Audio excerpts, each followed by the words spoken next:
आपके सामने decoding YT की ये थंबनेल है और दूसरी ये वाली थंबनेल। अब आपको इन दोनों में से एक थंबनेल को चुनने को कहा जाए तो आप कौन सी थंबनेल चुनेंगे? आई थिंक आप में से ज़्यादातर थंबनेल नंबर 1 को चुनेंगे क्योंकि वो ज़्यादा अट्रैक्टिव है। इसमें कलर कॉम्बिनेशन और टेक्स्ट सब सही है। वहीं पर दूसरी थंबनेल में सब अनबैलेंस अनअट्रैक्टिव सा लग रहा है। इन दोनों थंबनेल्स को देखकर आपको अंदाज़ा लग ही गया होगा कि एक अच्छी थंबनेल व्यूअर को वीडियो पर क्लिक करने के लिए मजबूर कर सकती है। वहीं पर एक बेड थंबनेल होने के कारण लोग वीडियो पर क्लिक ही नहीं करते, चाहे फिर वो दुनिया की बेस्ट वीडियो ही क्यों ना हो। इसलिए आज हम देखेंगे कि डिकोडिंग वाईटी अपनी थंबनेल में ऐसा क्या करता है जो हमें नहीं मालूम, जिसकी वजह से हमारे व्यूज 40-50 आने के बाद रुक जाते हैं।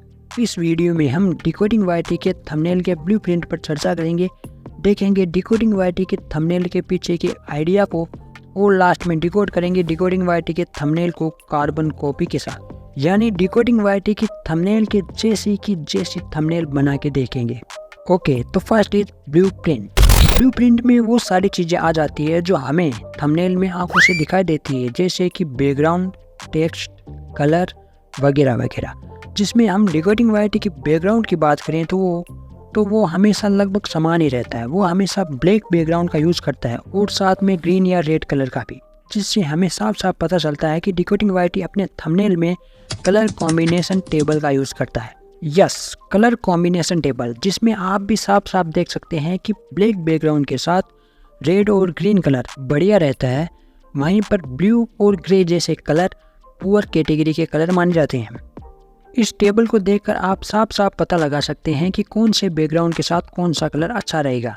और यदि आप थंबनेल में 2 या 2 से ज़्यादा कलर्स का इस्तेमाल करते हैं तो आप इस सर्कल चार्ट का यूज कर सकते हो, जिसमें यदि आपका रेड प्राइमरी कलर है तो इसके अपोजिट ग्रीन कलर आपका सेकेंडरी कलर हो जाएगा। वहीं पर यदि येलो आपका प्राइमरी है तो पर्पल सेकेंडरी कलर हो जाएगा। ऐसे ही आप दूसरे कलर्स के साथ कलर कॉम्बिनेशन बना सकते हो।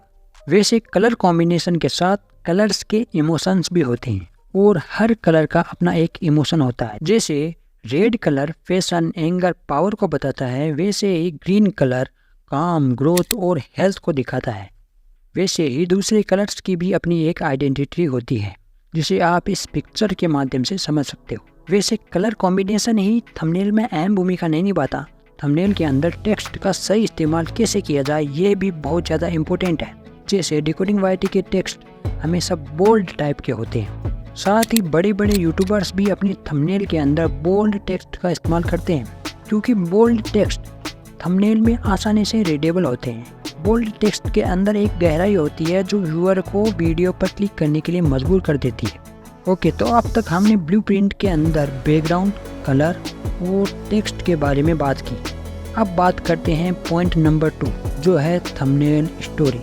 हर एक बढ़िया थंबनेल की एक स्टोरी होती है, या फिर यूँ कहा जाए कि जिस थंबनेल में स्टोरी होती है वो थंबनेल बढ़िया होता है। एग्जाम्पल के तौर पर आप डिकोडिंग वाईटी की ये थंबनेल देख सकते हैं, जिसमें एक तरफ आपको मनोज दे नज़र आ रहा होगा और दूसरी तरफ ये 3 टेक यूट्यूबर्स, जिसे देखकर आपके मन में ये सवाल तो आया होगा कि मनोज दे के सामने ये यूट्यूबर्स हाथ जोड़ कर कैसे खड़े हैं।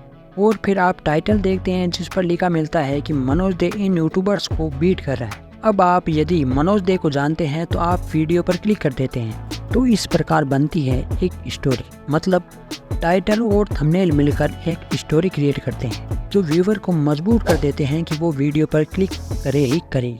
पॉइंट नंबर 3, और वो है कार्बन कॉपी, जिसमें हम डिकोडिंग वाईटी के चैनल का सबसे ज़्यादा देखा गया वीडियो की थंबनेल की कॉपी करके देखेंगे, जिसमें होगा कि ग्राफ को कैसे यूज करना है, इमोजीज को कैसे यूज करना है और भी बहुत कुछ।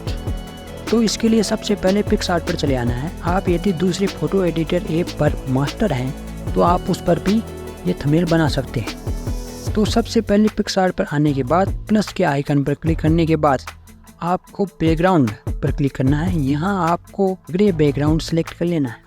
यहाँ आपके मन में सवाल आ रहा होगा कि डिकोडिंग वाईटी के बैकग्राउंड में तो यार ब्लैक बैकग्राउंड है, तो मैं ग्रे बैकग्राउंड क्यों इस्तेमाल कर रहा हूँ? तो इसका जवाब भी मैं आगे दूंगा।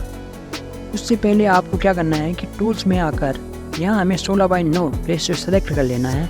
अब हमें यहाँ शेप पर क्लिक करके ये वाला शेप सेलेक्ट कर लेना है। इसे सही से एडजस्ट करने के बाद इसकी डुप्लीकेट कॉपी यहाँ लेयर्स में क्लिक करने के बाद मिल जाएगी।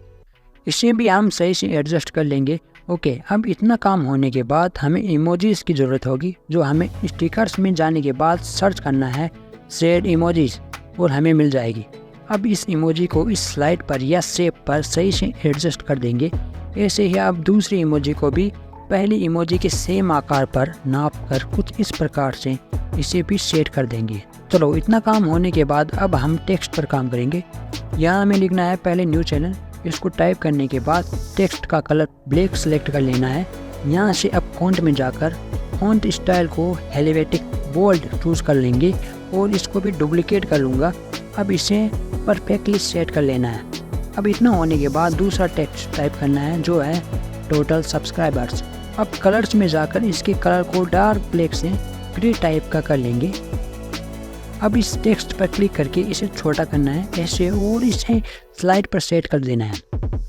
अब लेयर्स में जाकर डुप्लीकेट सेलेक्ट करना है और इसे भी दूसरी स्लाइड पर सिंपली सेट कर देना है।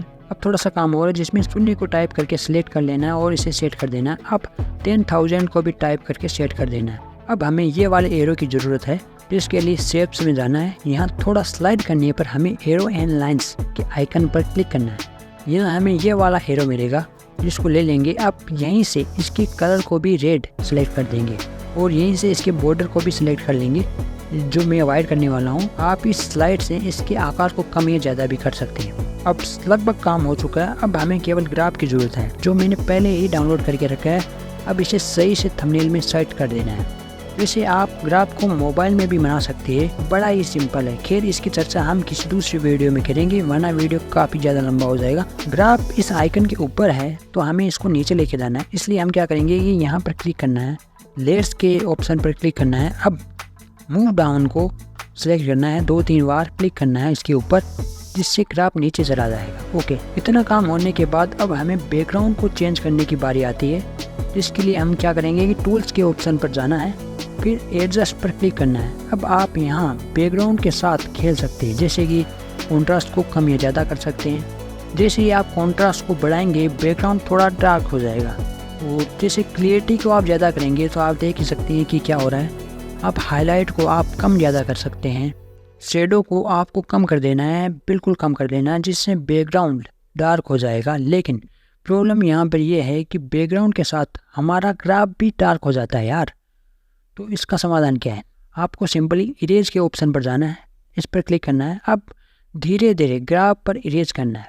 अब धीरे धीरे ग्राफ पर इरेज करना है कुछ इस प्रकार से, और यदि कुछ ज़्यादा इरेज हो जाता है तो आप रिस्टोर की मदद से वापस सही कर सकते हैं, या ऊपर बैक के निशान पर क्लिक भी कर सकते हैं।